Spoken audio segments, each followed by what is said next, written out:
আসসালামু আলাইকুম বড় ভাই, কি খবর আছেন তো ভাই? গাত নিয়ে তো আঁকা বাঁকা কে? হ্যাঁ কো না কে আমরা প্লাম্বার মিস্ত্রি না না গাত নিতে সুন্দরী আঁকা বাঁকা হয় না সুন্দরী। ঠিক আছে হ্যাঁ,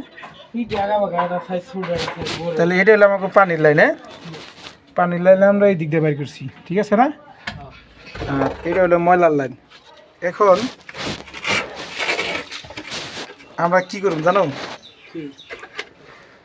এই জায়গায় কি ভিতরে বাঁশ পালা দেবে? কাঠ বাস অনেক কিছু বলা যায়। তাহলে তো পানির লাইন ময়লার লাইন কোনটা আমরা বলতে পারবো না, ঠিক আছে? পার্টিশনটা পরে গেলে ভালো। পার্টিশনটা পরে দিতে চাও?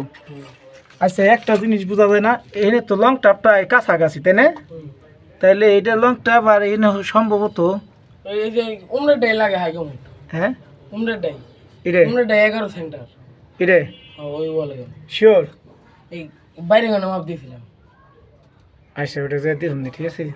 পরিদর্শন এই পাইপটা কেটে ফেলাই বুঝছো? এখান থেকে হাফ ইঞ্চি বাড়তি রেখে কেটে ফেলাই। আমরা একটা হাউস দেওয়ার কথা আছে কিন্তু পরবর্তী দুইটা দিন, ঠিক আছে করবে। আর এটাও কিন্তু ক্লিয়ার করে টি ঢুকায় এক বাড়া ছাড়া, ঠিক আছে বুঝছো? ঠিক আছে। এটা তো যেটুকু কাটা আছে আছে এটা হাফ ইঞ্চি কাটবে এখান থেকে, ঠিক আছে? এতটুকু কাটবে ওই যে ওটা দেখছো ওয়ালের সাথে মিলাই দিছো, এটা কিন্তু এরকম করা যাবে না। কাটানোর দরকার নেই, এটাই ঠিক আছে। ওটা একটু কম কাটা হয়ে গেছে। তাহলে ক্লিয়ার করে দিও নাকি? আচ্ছা ঠিক আছে।